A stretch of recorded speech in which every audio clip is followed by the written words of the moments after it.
Como é que é, pessoal? Bem-vindos novamente ao undergroundsvoice ao vivo. Hoje tenho um grande convidado, Patrick, dos Pestilence. Man, thank you so much for being here. It's a huge honor for me to meet you and to receive you here at Undergroundsvoice from Portugal. I'm a huge fan of the band, so it's really great to have you there. Thank you and welcome. Thank you so much for having me. We have fond feelings of Portugal. We love the food, we love the people, we love the mentality. We love everything about Portugal. So it's my pleasure to talk to you, man. Yeah, thank you.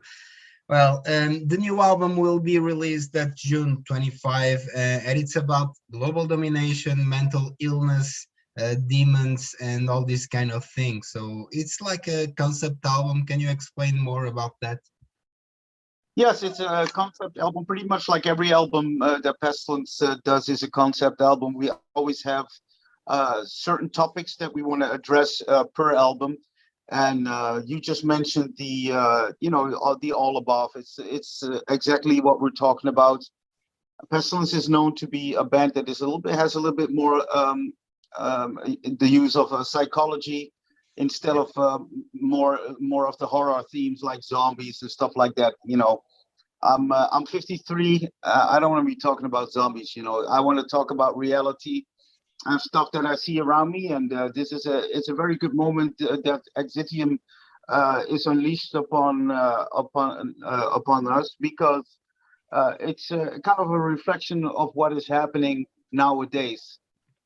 Without politicizing the situation, this is just what I see, and this is something that has to be addressed, and we do this through Pestilence, and with our message, we need brutal music to go along with it. So I think we succeeded with our plan. Yeah, and how's being the feedback regarding the two singles that you already released? I love the first one, Morbus Propaganda. It's an amazing song. Yes, that's why I chose it to be the first song to be represented for Pestilence. I think it clearly has every aspect that a fan would want to hear in a song. It has the build up, it has the tension, it has the aggressiveness, it has pretty much everything what you want to hear in a song. And I think it's a good representation for the rest of the album to come. I think it's my best work, but I always think that when I release an album that it's my best work. Yeah, and some people, including me, find some spheres influences in these songs. Can you expect an album a bit on this wave? Well, to be honest, and some of the other people that have questioned me about this, that I've talked to with interviews, some people have stated the same. But for me, honestly, if I analyze my own music, it has nothing to do with Spheres, because Spheres is an album that I dislike the most out of my whole discography. So Yeah. Spheres was used as a tool to get rid of the contract that I was in with Roadrunner.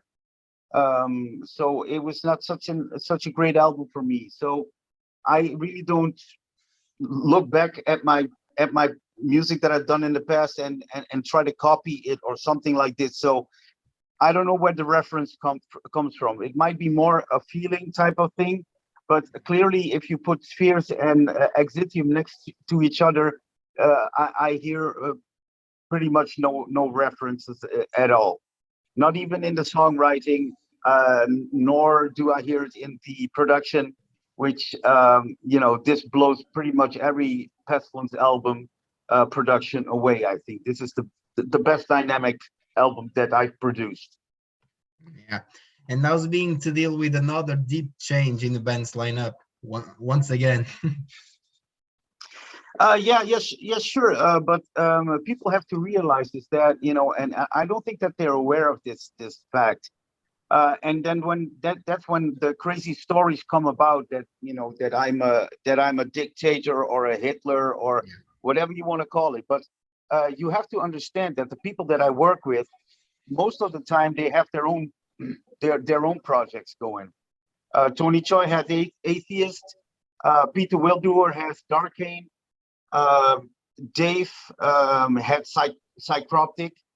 Yeah, So all these bands, you know, and Jeroen has, well, I don't know if he's still doing it. I think he's still doing it with Germans.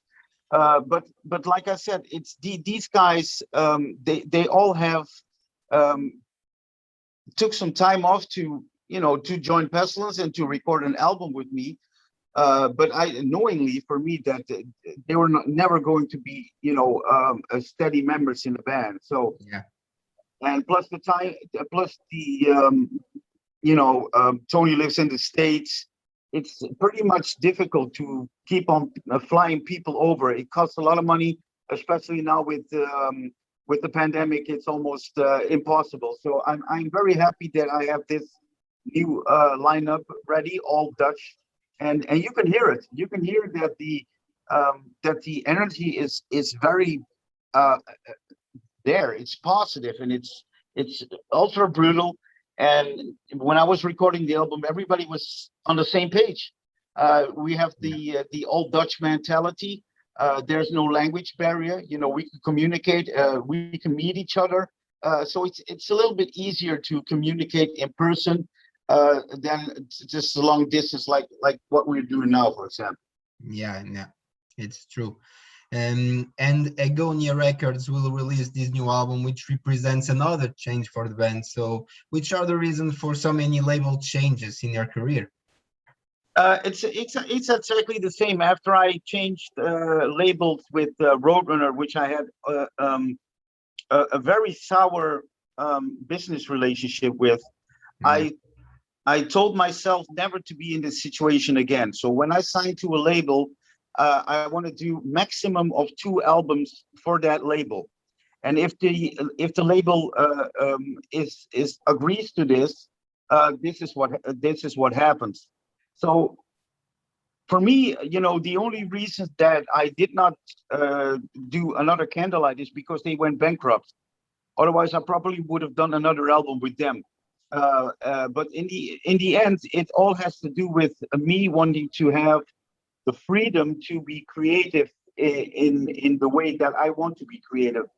And if you sign away your contract, if you sign away to, for example, Nuclear Blast, you're stuck with them for 5 years. yeah, And if after one album you want to get out of the contract, they're not going to let you go. So that's why I change record labels all the time. Not because I'm a difficult person, just I love my freedom and I love to be, you know, I love to be in control of my own destiny. yeah. And it's the third anniversary of Testimony of the Ancients, probably one of the biggest Pestilence masterpieces. So, how do you look at this album so many years later, and which importance do you give to it in first in the band's career and in metal history? Well, it's pretty crazy that it turned out to be you know, this monster of an album. Yeah, Who would have thought it that, you know, when we were recording this album in Florida at the Morrisound studio with Scott Burns, that it would be such a big thing. And it stood the test of time, you know, and luckily metalheads are very honest people, and they stick with their music. So as time progresses, I see the fans get older, like myself, and they still love Testimony. So yeah, metalheads, they are very nostalgic, and this is what made this album really huge because it caters to so many people, and it was something else. It was something else, especially it was a little bit more original than most of the stuff that was that was you know, being released at that point. So I think that we with that concept album we did a hell of a job, but uh, being in the middle of it, we did not really recognize and realize that what was happening. So this was a real game changer for us. This was the time that Pestilence was getting to be, you know, really well known. And like I said, I feel bad about my relationship with Roadrunner, because if it would have been a good relationship with them, and I would have had a little bit better contract. I might have done Testimony of the Ancients Part 2 right after that, Yeah, and then we would have been one of the biggest death metal bands out there. Because don't forget, Cannibal Corpse used to open up for us. So it's we true. so we were really really big at one point, and it's just Roadrunner, they fucked it up. So that's why I had to stop, working with them. And the only way to get out of the contract was, to do a Spheres album, and they really dislike that album. And now it's also a cult album. I don't know. It's It just is. like, yeah. So it's crazy, and one never knows what the future will hold for any band.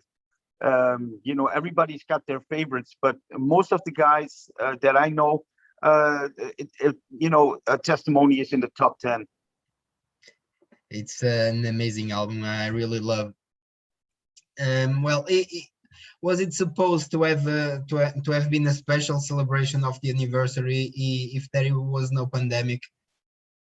Yes, because we already started working on the production, and making sure that everything is perfect. Since we are going to play all the songs, Oh, we would have had all the orchestration, all the choirs, all the sounds. Everything would have been just like on the album.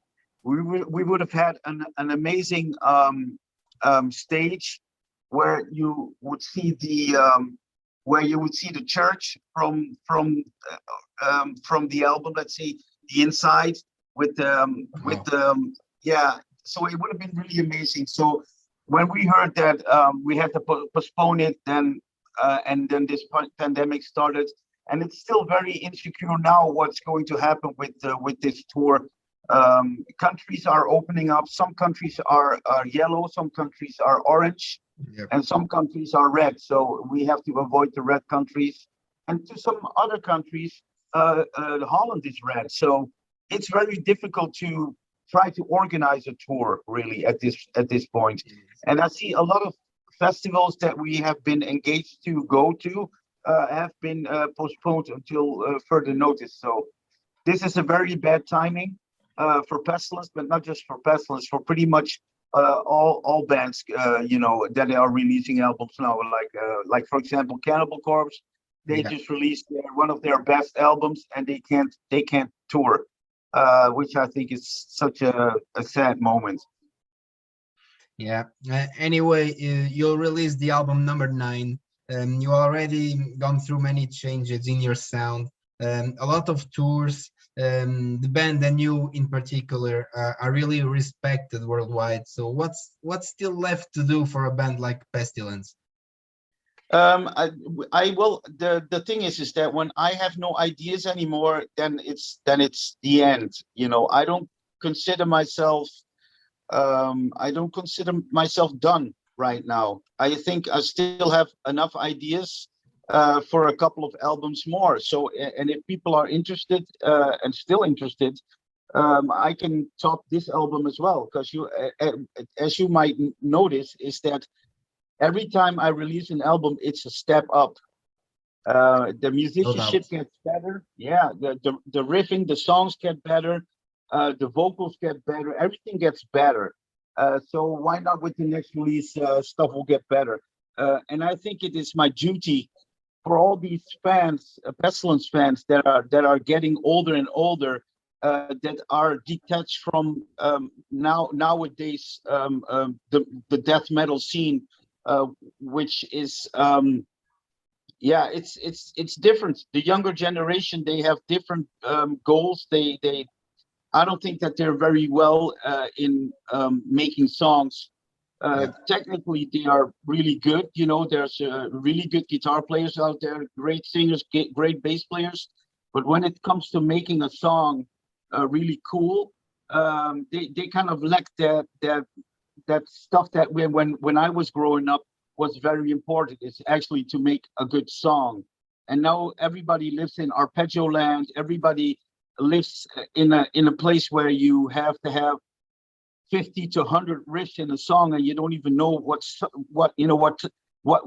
to listen to anymore. It's just like too much. It is. And finally, thank you so much for being here. It was a huge honor to meet you and to talk to you a little bit. You're a legend. I'm a huge fan, so it's awesome. So, any last words for the Portuguese fans and Underground's Voice viewers? Well, definitely. I would really hope that this will be over soon, and people should not lose and get turn to despair. Stay hopeful and stay positive, because there is always light at the end of the tunnel. Because the importance for bands like Pestilence and other metal acts to go on the road and meet their fans and just enjoy each other's company, and live concerts, festivals. It is a way of living for people, so you can't take that away forever. We need to get back to the old normal and forget the new normal, because that's not the normal we we want. We want to be able to play again and make fans happy, because their happy faces and their smiles. That's what this is all about. That's why we need to unify as metalheads together, and make a stand and make sure that get your local promoters and your bigger promoters in the country to take the risk again, and try to see if they find ways to get the X to their country again. It's good for everybody. It is. Well, once again, thank you. Please stay safe, and I hope to see you soon. Same here, man. Stay safe. Yeah. Take Thank care. you, man. Thank you. Bye bye. Take care.